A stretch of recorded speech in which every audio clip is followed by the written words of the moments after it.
kelas. Okey, dan seandainya sekiranya kamu ada nak ulang kaji, boleh menonton semua video-video kelas cikgu di dalam YouTube channel boleh menonton dalam YouTube channel untuk kita untuk kamu buat ulang kaji. Alright. Okey. Baik.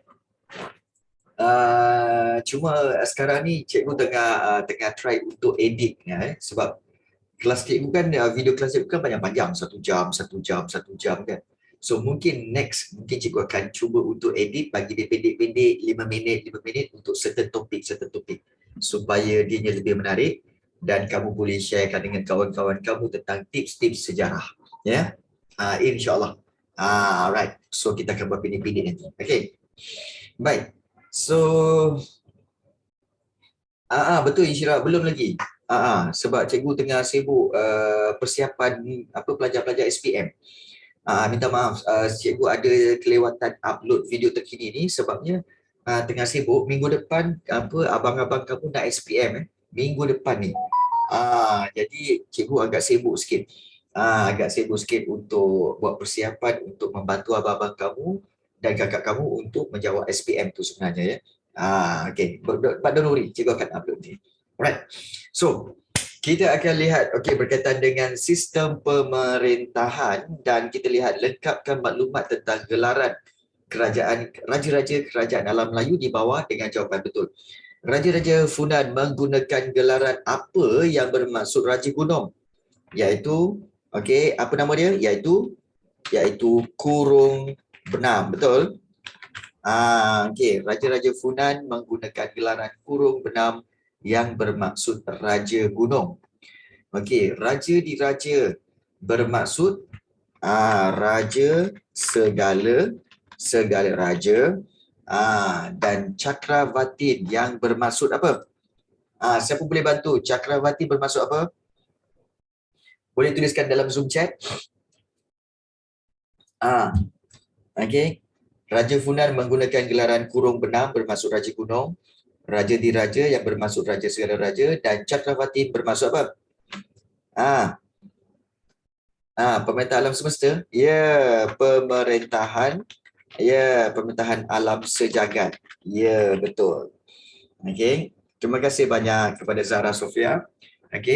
Pemerintahan alam sejagat. So ingat yang itu iaitu Raja-raja Funan menggunakan gelaran Kurung Benam bermaksud Raja Gunung. Raja diraja bermaksud raja segala raja dan Cakravatin bermaksud pemerintahan alam sejagat. Baik, kita ada beberapa orang pelajar-pelajar baru. Beberapa orang pelajar-pelajar baru dalam kelas ini. So selamat datang cikgu ucapkan kepada pelajar-pelajar baru. Ya betul, Dia Widian. Tak pernah dengar nama. Betul. Jadi cikgu ucapkan selamat datang. Namun begitu, just follow kalau kamu tak baru belajar bab 2 ini dan baru tahu, just follow je. Follow apa yang kita sedang melakukan ini. Baik. Tak pernah dengar, ya, betul. Kemudian kita akan lihat welcome to alam Cikgu Rafi. Suka tikau je. Baik, Raja Champa menggunakan gelaran apa? Raja Champa menggunakan gelaran Raja Diraja. Iaitu Raja Diraja. Sebagai bukan maksud sebagai pemerintah yang mulia dan dikaitkan dengan dewa. Ya, betul, Dewa Siva. Betul. Itu Raja Champa. Raja Funan gunakan gelaran Kurung Benam. Raja Champa menggunakan gelaran Raja Diraja dan dikaitkan dengan Dewa Siva. Raja Sriwijaya dianggap sebagai apa? Apa yang bermaksud raja sebagai apa? Raja Sriwijaya dianggap sebagai Bodhisattva. Bodhisattva. Bagus. Sattva. Yang bermaksud raja sebagai Buddha di bumi. Buddha di bumi. Gelaran lain ialah Raja di Gunung dan okey. Okey, Raja di Gunung dan apa? Ya, Bandai Maharaja di Pulau. Ya, betul. Okey, Maharaja di Pulau. Okey. So, gelaran lain ialah Raja di Gunung dan Maharaja di Pulau. Betul. Okey. Dan Raja Angkor digelar sebagai Dewa Raja. Ya, Dewa Raja. Okey, yang bermaksud raja sebagai dewa. Ambil kau kan, raja sebagai dewa. Okey. Dan sebenarnya kalau kita lihat raja sebagai dewa ni memang telah berlaku sejak daripada zaman dahulu lagi ya. Sejak daripada kalau kau ingat lagi kan, iaitu sebagai kalau kamu ingat tamadun Mesir dulu, iaitu zaman-zaman Firaun, di mana Firaun Ramses memerintahkan semua rakyatnya untuk menyembah dirinya. Jadi itu memang menyamakan dirinya, Firaun itu sebagai Tuhan. So yang ini memang ada di alam Melayu, raja dianggap sebagai dewa. Dia macam Tuhan jugalah. Okey, baik. Raja Majapahit menggunakan gelaran apa? Maharaja, Sri Maharaja, ya, dan juga it's okay. It's okay Ain. Dan Sri Batara. Ya Batara.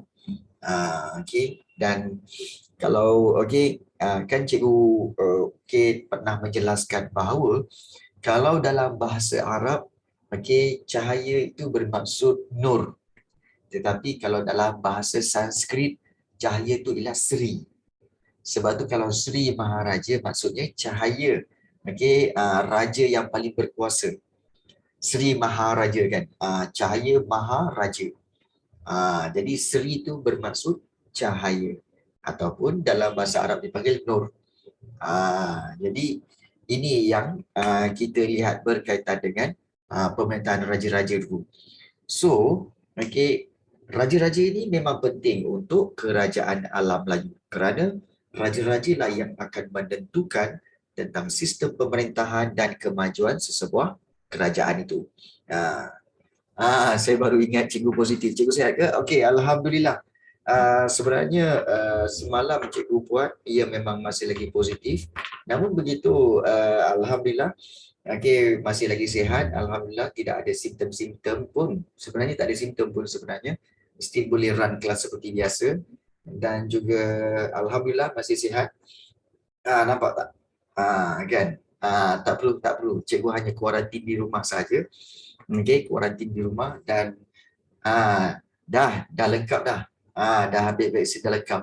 Macam tak sakit pun. Betul. Kan? Tak perlukan doktor. Dah booster pun dah, alhamdulillah. Jadi masih lagi boleh. Kan? Gitu kan? So okey lah ni kan. Okey. Baik. So kalau ada sikit-sikit pun abaikan je. Ya, betul. Alhamdulillah. Ya, baru saja.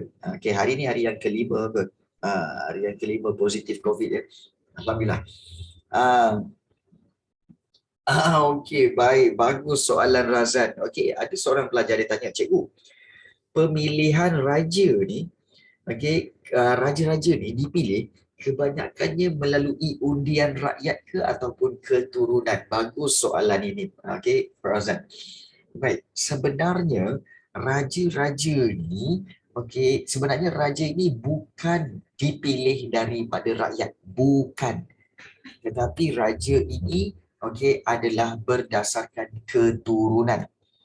Jadi hanya keturunan raja saja yang boleh menjadi raja. Jadi kalau macam kita ni, kalau bukan keturunan raja, memang tak adalah, kata apa, impian nak jadi raja tu memang tak adalah. Unless kalau cikgu perasan, rasanya dalam kelas kita ni ada beberapa orang pelajar yang bermula dengan nama raja, kata tak cikgu? Betul ke? Ada nama raja tak kat sini? Ya, Raja Iskandar. Betul, Raja Iskandar Zulkarnain. Ya, cikgu. Okey, baik. Nak tanya, adakah memang kamu keturunan raja atau macam mana? Tak pastilah, cikgu. Okey, tapi memang kamu nama Raja Iskandar Zulkarnain ke? Ya. Okey, baik. Ayah kamu nama raja? Ah. Okey. kamu tak tahu kamu keturunan daripada negeri mana, raja negeri mana? Kelantan. Kelantan, see? Okay. So bermakna kita ada pelajar yang berketurunan Raja Kelantan. So keturunan.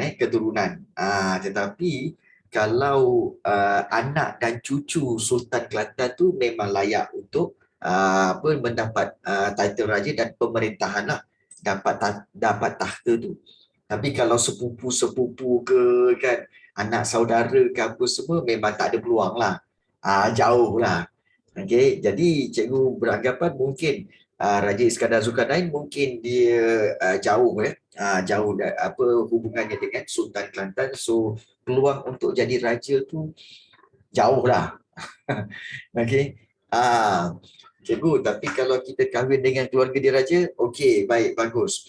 Seandainya orang biasa, rakyat biasa kahwin dengan keluarga diraja, okey, kahwin dengan keluarga diraja, okey, still, okey, dia mungkin isterinya dapat title permaisuri lah, tetapi anaknya nanti tidak boleh, kalau ikutkan undang-undangnya, tidak boleh ditabalkan menjadi raja. Tak boleh dapat tahta tu. Kerana apa? Kerana syaratnya adalah apa tahu? Syarat untuk keturunan tu dapat tahta iaitu mestilah datang daripada anak raja yang mana lahir daripada raja dan permaisuri, yang mana kedua-dua ini juga adalah keturunan raja. Kedua-duanya keturunan raja. Kalau raja kahwin dengan orang biasa tetapi dapat anak, so anak tu tidak dikira keturunan raja sebenarnya. Boleh faham? Okey. Jadi kalau jadi sepupu raja boleh tak berjumpa dengan raja sana? Boleh. Boleh. Bolehlah jumpa raja apa semua kan. So kena raja dengan permaisuri kedua-duanya ada darah raja. Baru anak dia boleh kita kata memiliki tahta kerajaan tu.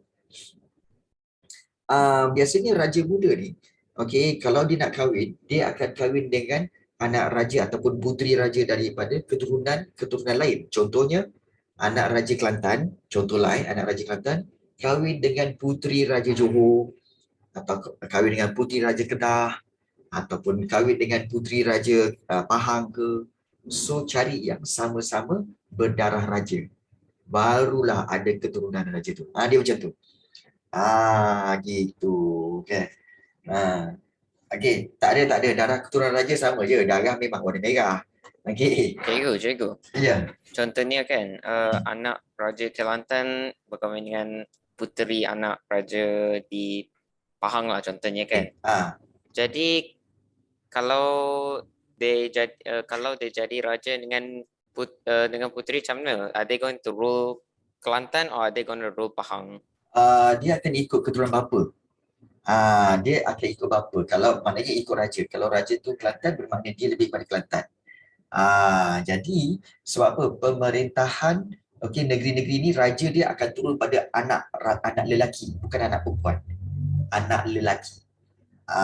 Jadi itu cara dia, bermakna kalau raja Kelantan, putera dia kahwin dengan puteri Pahang contohnya kan. Putera dia tu akan naik menjadi raja Kelantan pula. Bukan raja Pahang, bukan. Itu dia ikut yang lelaki.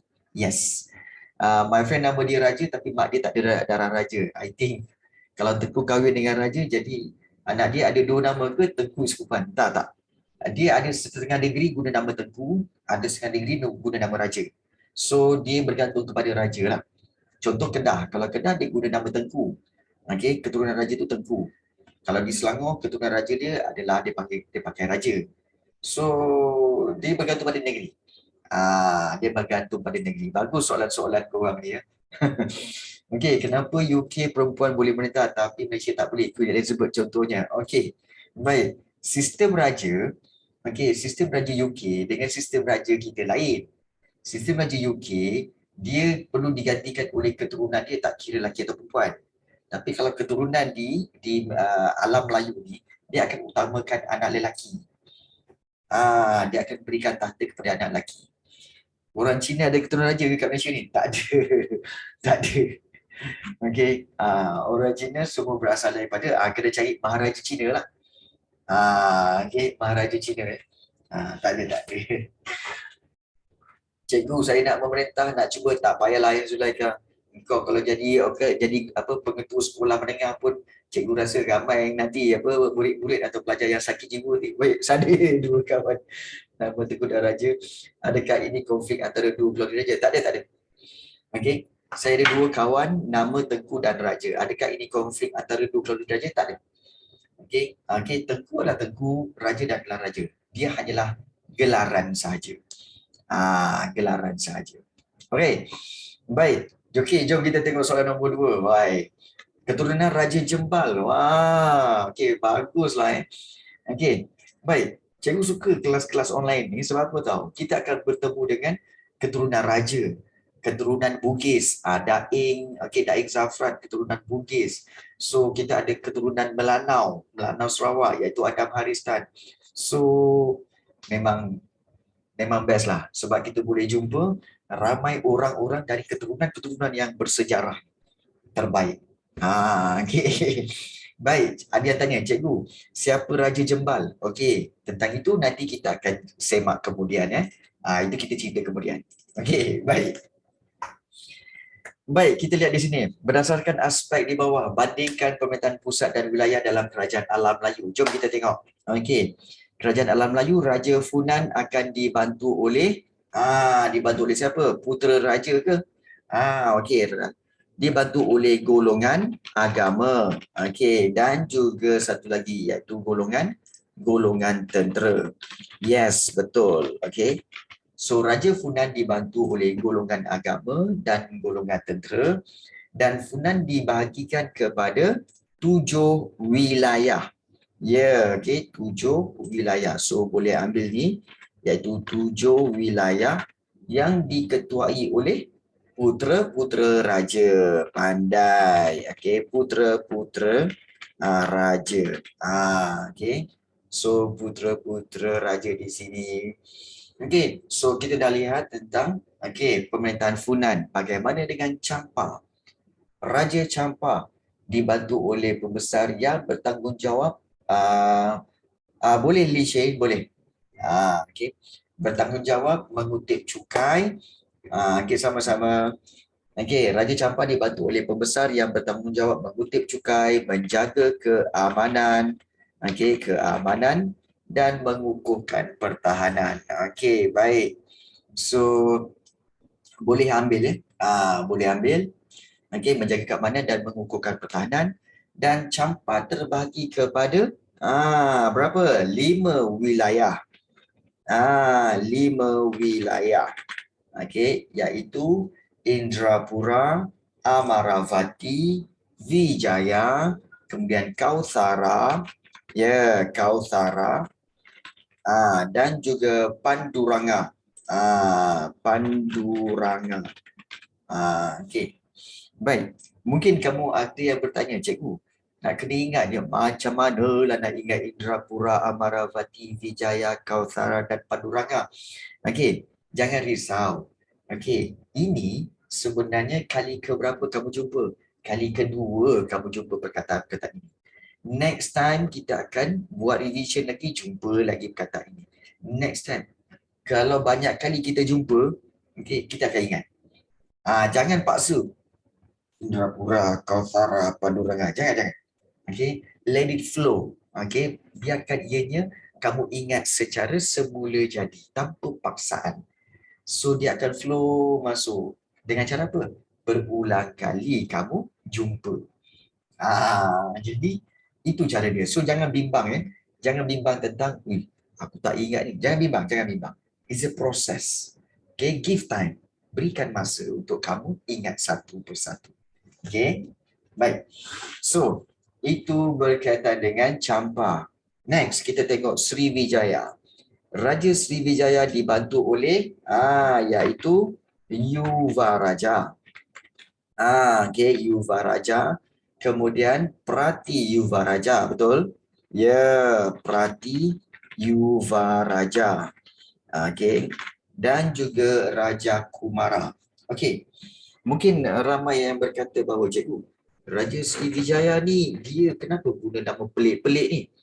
sebenarnya Yuvaraja, Pratiyuvaraja dan Raja Kumara ini adalah gelaran bagi anak-anak raja. Raja Sriwijaya ni ada ramai anak. Okay. So ada anak yang Yuvaraja, ada yang Pratiyuvaraja. Okay. Yuvaraja dengan Pratiyuvaraja ni macam raja muda, kemudian juga macam raja dihilir. Dia ada gelaran-gelaran dia. So Yuvaraja, perasan tak ada perkataan raja tu bermakna dia anak raja. Yuvaraja, Pratiyuvaraja, Raja Kumara, dan sebenarnya ada satu lagi apa tahu, iaitu Raja Putra. Satu lagi Raja Putra. Cuma tak dimentionkan kat sini sebab apa? Sebab dalam banyak-banyak ini, betul. Dalam banyak-banyak nama gelaran anak raja ni, Raja Putra sahaja yang tidak dimentionkan. Kenapa? Kerana Raja Putra adalah anak raja, Raja Sriwijaya dengan orang kebanyakan. Jadi kalau anak Raja Sriwijaya dengan isterinya orang biasa, maka anak itu tidak layak untuk digelar sebagai tidak layak untuk mendapat takhta. So itu Raja Putra. Tapi tak ada mention dalam ni lah. Kenapa nama dia macam bahasa India? Kerana Raja Sriwijaya banyak dipengaruhi oleh agama Hindu. So agama Hindu sampai dulu. So agama Hindu akan membawa bahasa-bahasa Sanskrit dan juga bahasa Tamil dan bahasa Urdu. Sebab itu ada menggunakan nama-namanya seperti nama bahasa India. Kena faham tu. Kan? Itu kenapa. Patutlah ada anak sultan tu orang panggil Tengku Panggil Pemahang. Ya, betul. Baik. Raja turut dibantu oleh dah jarang. Raja turut dibantu oleh golongan agama, tentera, pemungut cukai, hakim dan apa? Dibantu oleh golongan agama, tentera, pemungut cukai, hakim dan juga penjaga harta kerajaan. Ya, betul. Penjaga harta kerajaan. Dan Sriwijaya terbahagi kepada apa yang ditadbir oleh Datu berketurunan raja. Ingat kalau Datu berketurunan raja, maknanya ini adalah kedatuan. Dan satu lagi iaitu pradatuan. Yang ditadbir oleh Datu bukan keturunan raja. Contoh macam ni. Katakanlah kita ada macam Raja Iskandar Zulkarnain. Raja Iskandar Zulkarnain kata dia mungkin sepupu ataupun saudara jauh kepada Sultan Kelantan. So let's say kalau katakan Sultan Kelantan, dia ada kawasan di bahagian Thailand, selatan Thailand. Jadi dia nak cari orang untuk menjadi pentadbir ataupun pemerintah di kawasan itu, maka Sultan Kelantan boleh pilih dia. Boleh pilih Raja Iskandar Zulkarnain, kamu boleh memerintah di kawasan Patani itu, dengan itu sebagai apa? Itu sebagai kedatuan. Maknanya, Raja Iskandar Zulkarnain akan jadi datu. Datu di mana? Datu di Patani. Nanti bila orang tanya, dia tu apa? Dia tu Raja Iskandar Zulkarnain itu adalah datu. Di mana? Di Kedatuan Patani. Kedatuan Patani. So, itu kedatuan, iaitu kawasan yang ditadbir oleh Datu berketurunan raja. Kalau peradatuan, adalah ditadbir oleh Datu tapi bukan keturunan raja. Itu perbezaan dia. Baik. So, itu berkaitan dengan Sriwijaya. Kemudian kita lihat Angkor. Raja Cikgu nak screenshot atas. Nak screenshot atas Kena screenshot pula Sikirin shot Ada yang kata sikirin shot lah, ada sekerin shot lah kan. Ada sukurun shot pun ada, ikut korang lah kan. Baik. Risau. Baik. Kita teruskan dengan Angkor dan Majapahit. Kerajaan alam Melayu, Angkor. Raja Angkor dibantu oleh pembesar dalam bidang apa? kehakiman, keselamatan dan apa? Okey. Pertama di bidang keagamaan. Okey. Dan kehakiman, keselamatan dan juga bidang perbendaharaan. Kalau untuk pelajar-pelajar yang tak tahu, kerajaanku dibantu oleh pembesar dalam bidang agama, dalam bidang kehakiman, keselamatan dan perbendaharaan. Perbendaharaan ni maknanya adalah harta-harta kerajaan. Itu maksudnya. Maknanya ada pembesar yang menguruskan harta kerajaan. Okey Imran. Menguruskan harta kerajaan. Harta kerajaan itu dipanggil perbendaharaan. Dan kemudian angkur dibahagikan kepada wilayah, daerah, kemudian apa? Daerah kecil, daerah kecil dan juga kampung. Kampung. Okey. So itu yang dikatakan sebagai kita kata sebagai kerajaan pemerintahan angkur. Baik. Dan kemudian kalau kita lihat Majapahit. Raja Majapahit dibantu oleh Majlis Penasihat Diraja atau dipanggil Sabta Prabu. Ini korang memang kena ingat betul-betul sebab soalan objektif ada keluar tentang perkara ini ya. Majapahit dibantu oleh Sabta Prabu. Apa itu Sabta Prabu? Majlis Penasihat Diraja. Dan para pembesar. Raja Muda tak ada. Dan Majapahit dibahagi kepada 14 wilayah. Maknanya Majapahit ni memang besar dan setiap wilayah dibahagikan kepada kabupaten, kawadanan, kebuyutan dan pakuan. Ambil kau. Nampak tak? Kalau Sriwijaya dia banyak pengaruh agama Hindu. Dan juga kalau di Majapahit dia ada pengaruh apa? Iaitu pengaruh Jawa, Jawa kuno. Sebab itu nama-nama ini kabupaten, kawadanan, pakuan dan kebuyutan. Baik. An kat belakang tu tak, sebenarnya kabupaten itu dia macam daerah. Kawadanan ni daerah yang kecil. Pakuan ni dia macam kampung-kampung. Kebuyutan ni dia macam mukim yang kecil-kecil. Dia itu perbezaan dia kabupaten, kawadanan, pakuan dan kebuyutan tu. Bahasa Jawa ni kasar ya. Orang kan. Bahasa Jawa ni orang kasar. Dia dia siti-siti wae lah dia orang. Dia gitu je. Jadi kan memang selain jauh pula memang sebab cikgu memang jauh Amerika lah. Dia cuma cara cakap dia ke dalam je, cara cakap dia ke dalam sikit.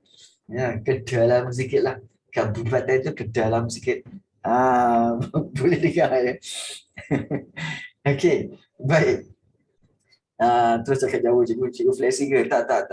Ngomong Jawa lah kan. Kedalaman. Baik.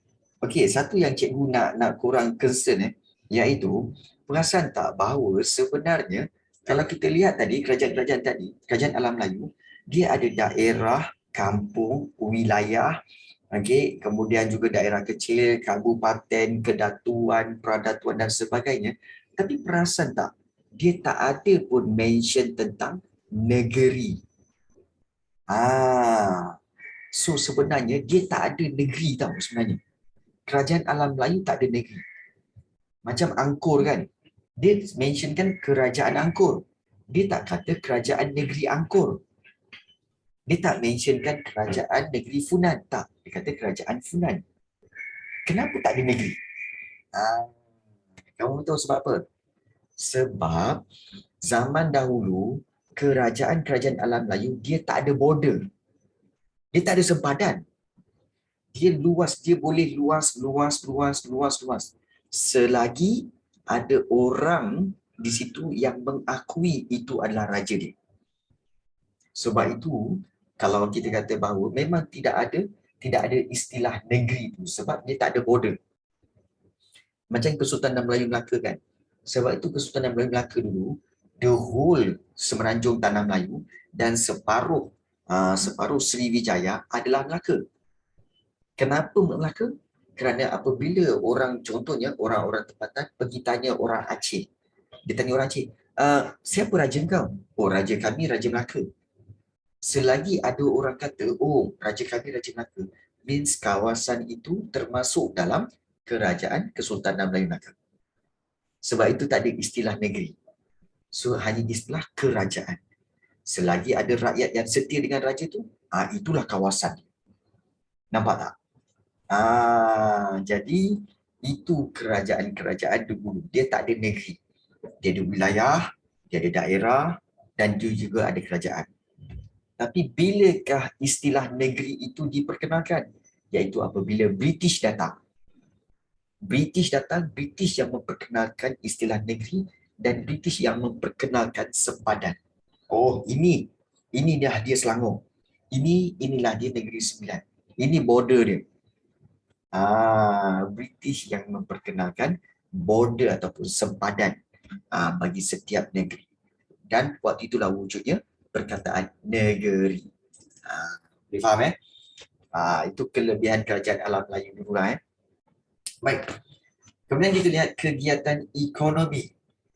Okey, jawab soalan di bawah berkaitan kegiatan ekonomi masyarakat kerajaan alam Melayu.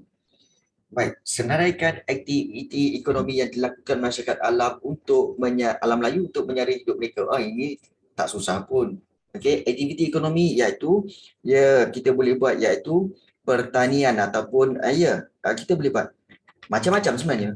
Penanaman padi, kemudian juga penanaman buah-buahan. Okey, seperti apa?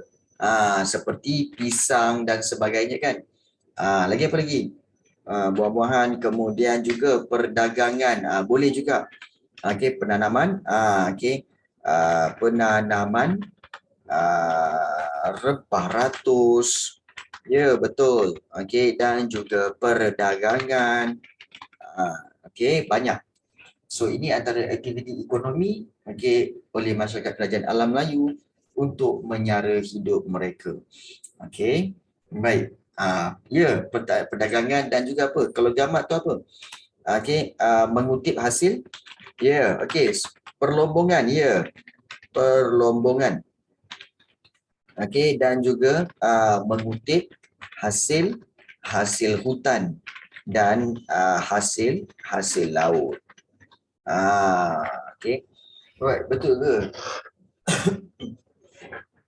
Cikgu, betul ke Malaysia tak pernah kena jajah dengan British? Pernah. Pernah sebenarnya. Okey, pernah. Iaitu yang betul-betul penjajahan ialah pada tahun 1946 hingga 1948. Okey. Memang pernah. Itu betul-betul total penjajahan. Okey, pelabuhan tu perdagangan lah, pelabuhan tu tempat. Okey. Baik, yang B, apakah yang dilakukan oleh masyarakat alam Melayu apabila terdapat lebihan hasil pertanian? Bila lebihan hasil pertanian, maka akan berlaku apa? Okey. So, kita kata masyarakat masyarakat kerajaan alam Melayu akan menjual lebihan hasil pertanian kepada orang lain.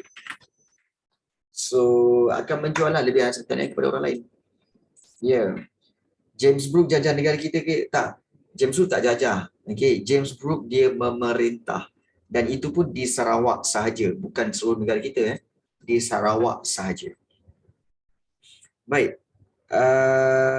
Kemudian C, bandingkan fungsi pembinaan daik yang terdapat di Champa dengan barik yang terdapat di Angkor. Okey. Baik, cikgu nak tanya kamu, sebenarnya soalan ni nak apa? Soalan ni kadang-kadang soalan ni keluar. Bandingkan fungsi pembinaan daik, pembinaan daik yang terdapat di campar dengan barik yang terdapat di angkut. Sebenarnya soalan ni nak apa? Siapa tahu?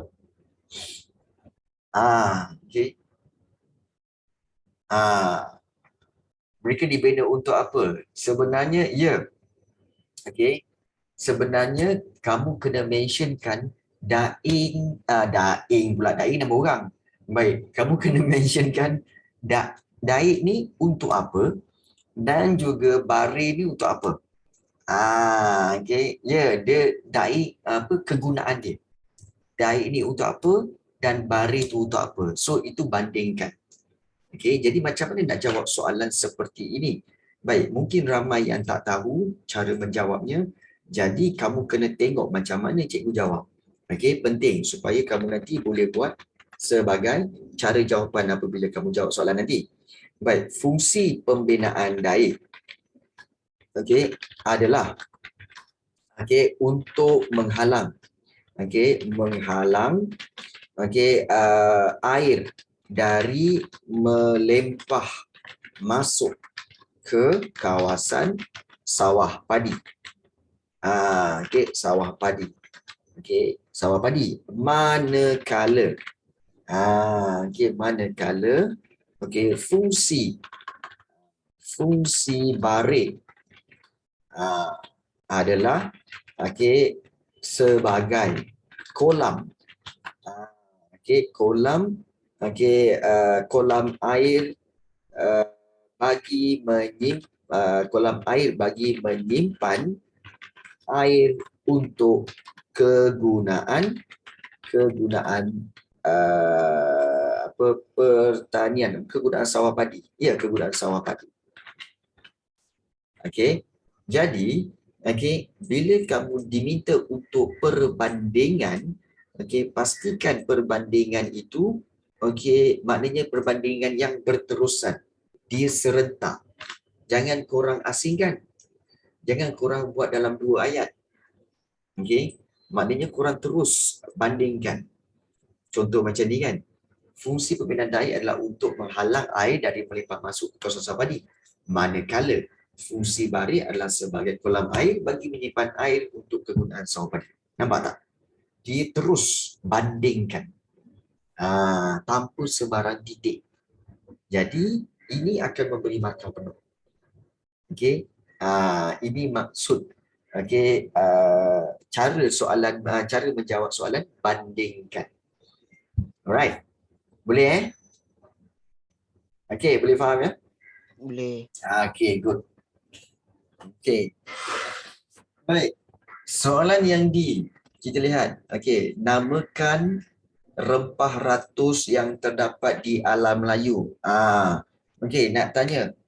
Kita nak buat secara point ke ataupun nak buat secara ayat? Mana korang nak?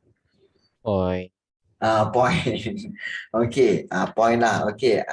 Tapi ingat kalau buat nanti, kalau dalam soalan betul-betul buat dalam ayat tau. Soalan betul-betul nanti buat dalam ayat. Tapi untuk kita buat latihan ni kita boleh buat point lah. Tapi nanti kalau betul-betul soalan, soalan dalam periksa sila buat ayat jangan buat point. Baik. Rempah ratus terdapat di alam Melayu iaitu seperti buah pala. Buah pala, kemudian juga bunga cengkeh, kemudian juga lada hitam atau dalam bahasa Jawanya dipanggil black pepper. Baik. So, bunga lawang, cendana dan gaharu itu bukan rempah ratus. Cendana dan gaharu tu adalah hasil hutan.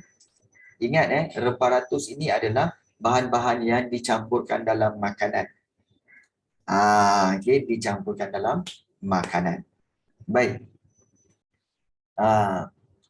Apa beza white pepper dengan black pepper? White pepper dengan black pepper sebenarnya perbezaan dia adalah white pepper yang berwarna putih. Black pepper warna hitam. Ada beza sikit lah. Kayu manis. Kayu manis pun ada. Tapi tak banyak. Yang banyak terdapat di alam Melayu adalah buah pala, bunga cekir dan lada hitam. Selain membekalkan air untuk pengairan padi sawah, nyatakan peranan lain bagi Sungai Bengawan Solo. Baik.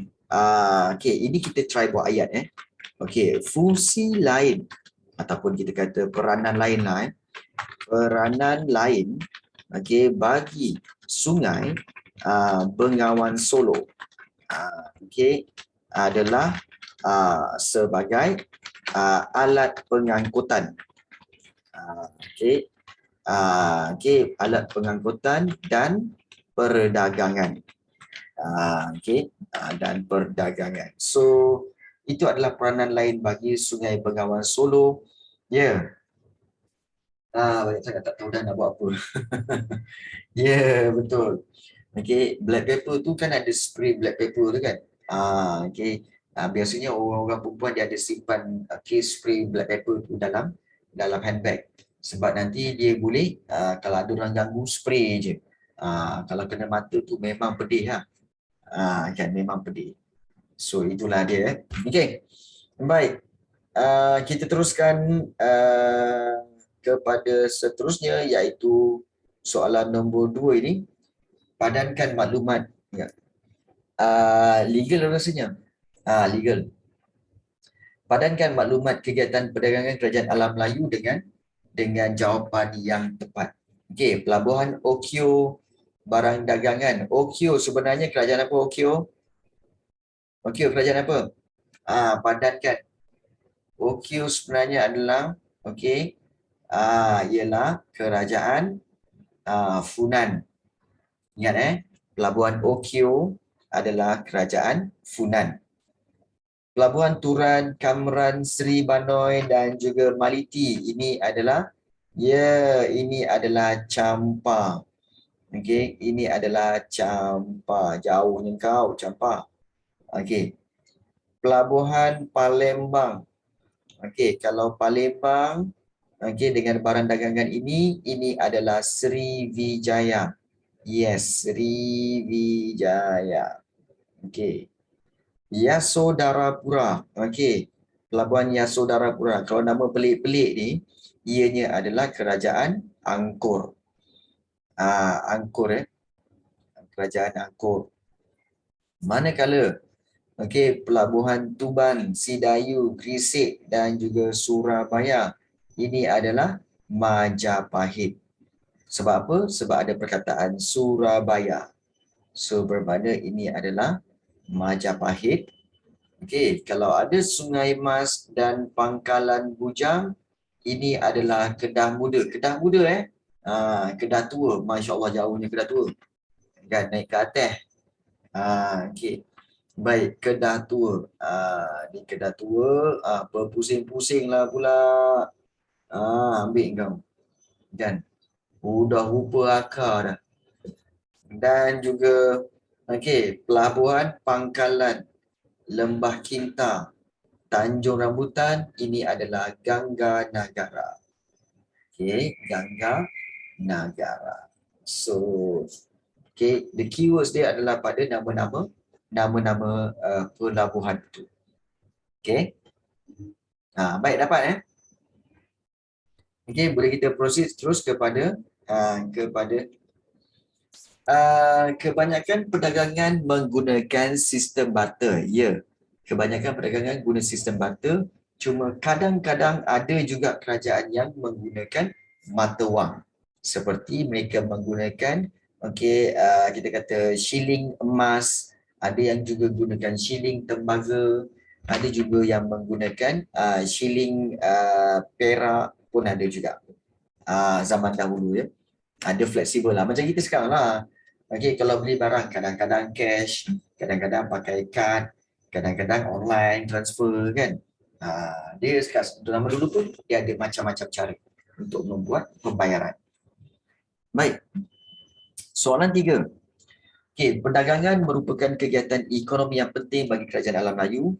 Senaraikan kelebihan yang dimiliki.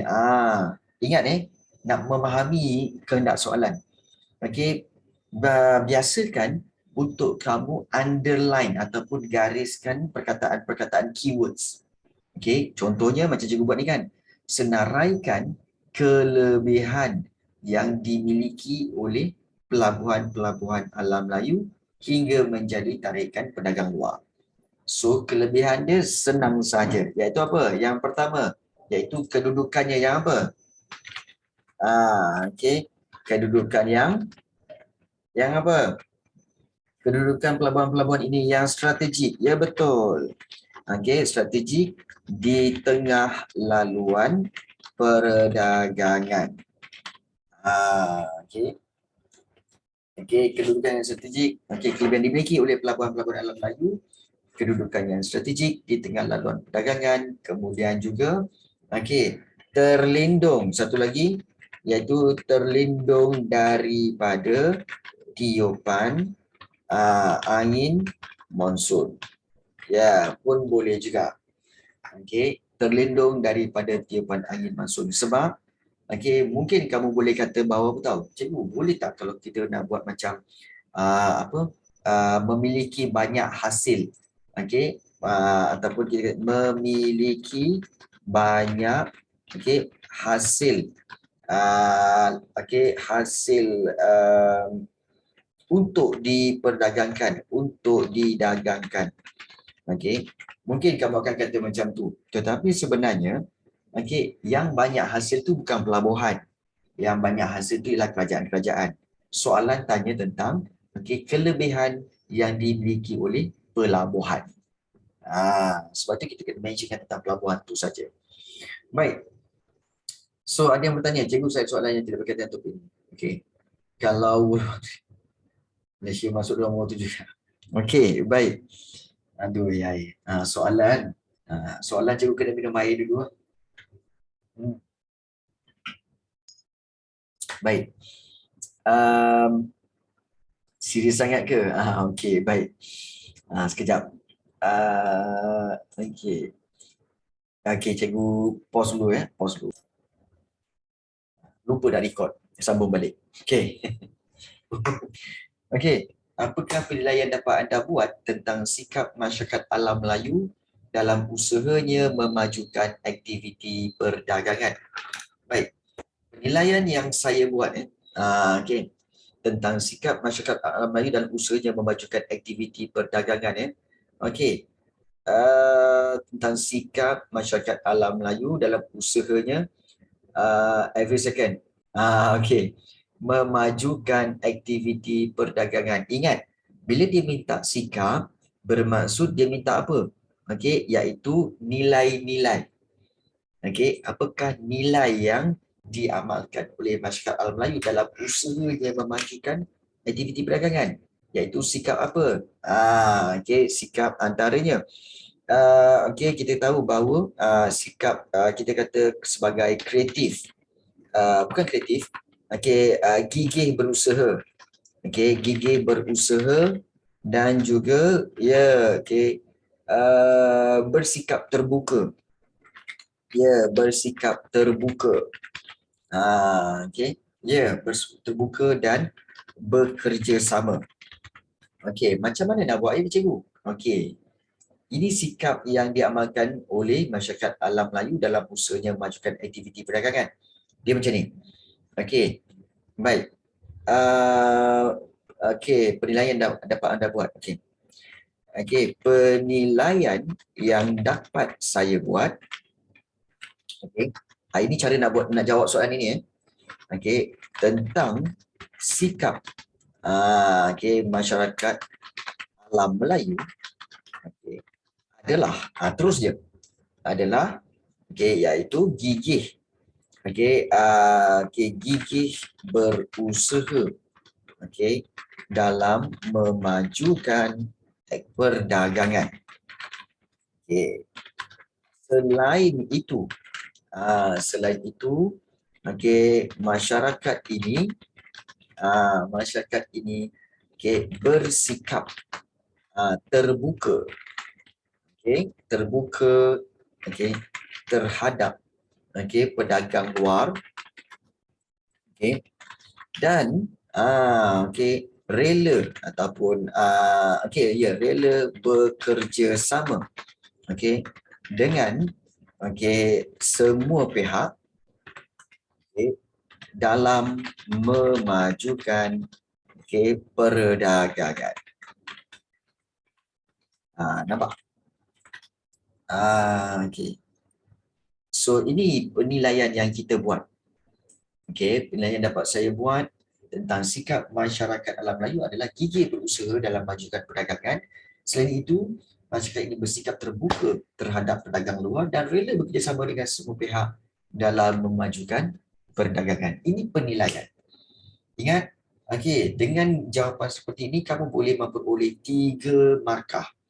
3 markah yang kamu layak untuk dapat daripada fakta-fakta ini. Baik. Kenapa cikgu punya gambar macam smooth gila? Smooth betul. Baik. HD ke? Kan? Oh, HD. Baik. Baik. Soalan yang sekiranya anda menjadi pemimpin masyarakat, sekiranya lah. Kalau korang ni masuk umur 14 tahun ni, jadi pemimpin masyarakat, jahanam. Maunya dia ajak suruh masyarakat main PUBG. Kan? Jahanam. Baik. Kan? Cikgu, kalau macam PT3 kan, Form 1, Form 2, Form 3. Kalau SPM soalan dia Form 4, Form 5 ke Form 1, Form 5. Baik. Yang ini sila jelaskan kepada diri kamu dan jelaskan kepada ibu bapa kamu. Untuk PT3 yang akan masuk Form 1, Form 2, Form 3. Untuk yang SPM akan masuk Form 4 dan Form 5 sahaja. Form 1 sampai Form 3 tak ada. So SPM, Form 4 dan Form 5 sahaja. Ingat tu kan. Kalau SPM masuk daripada Form 1 sampai Form 5, memang menangis tepi bucu katil lah jawabnya korang. PT3 ni 2022 ada ke? Saya nak confirm ni. Belum tahu lagi. Belum diumumkan. Belum diumumkan.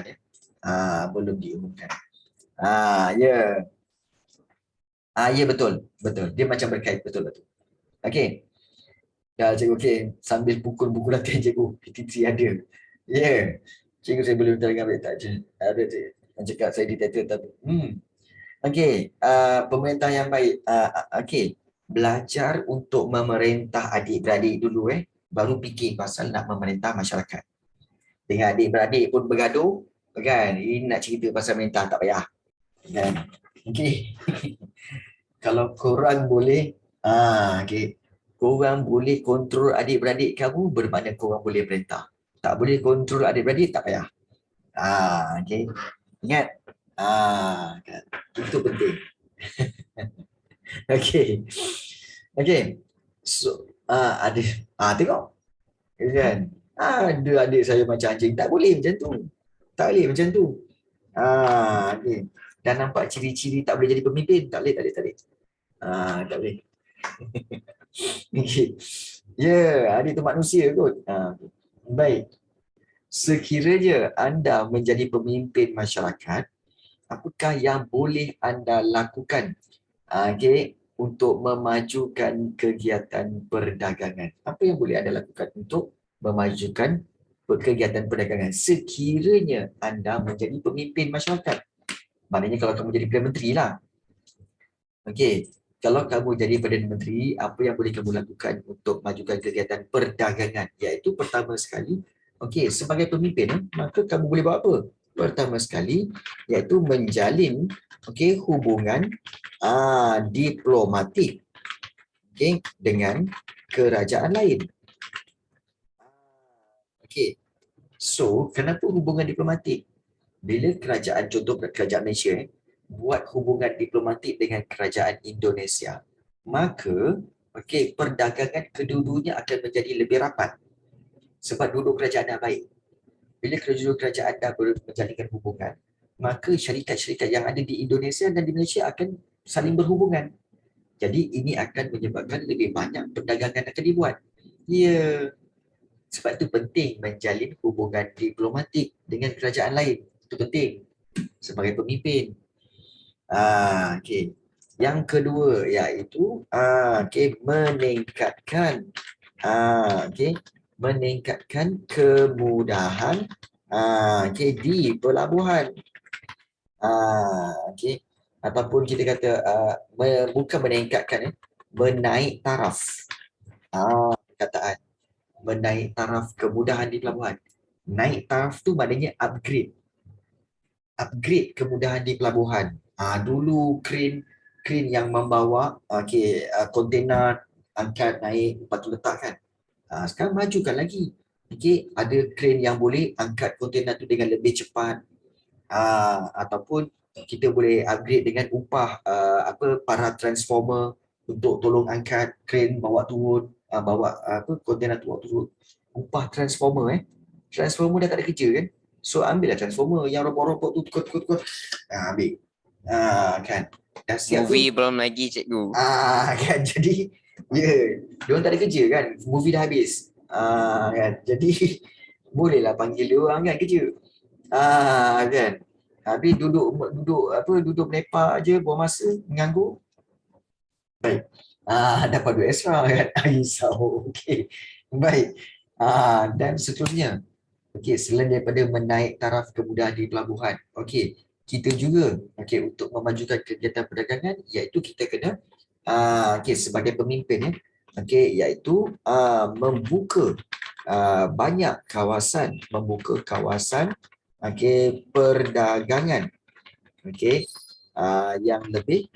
yang lebih banyak. Membuka kawasan perdagangan yang lebih banyak. Sebab apa? Dengan membuka kawasan perdagangan yang lebih banyak, maka lebih banyaklah benda-benda yang dibuat. Dan bila ada banyak produk, maka lebih banyaklah produk tu akan diekspor, dan sebagainya. So ini cara-cara jika kamu jadi pemimpin lah. Kan? Kat grup boleh? Okey, baik. Kalau kamu nak screenshot, bolehlah nak screenshot. Kalau kamu nak screenshot sekarang, bolehlah screenshot kan. Tapi korang jangan risau kalau korang rasa tak dapat jawapan ini, korang boleh tengok balik video ni dalam YouTube channel cikgu. So korang akan dapat jawapan dia lah. Jangan risau. Boleh tengok semula. Cikgu Indonesia pernah boycott Malaysia kan? Dia pernah. YouTube dua editor dia. Baik. Kejap. Memandangkan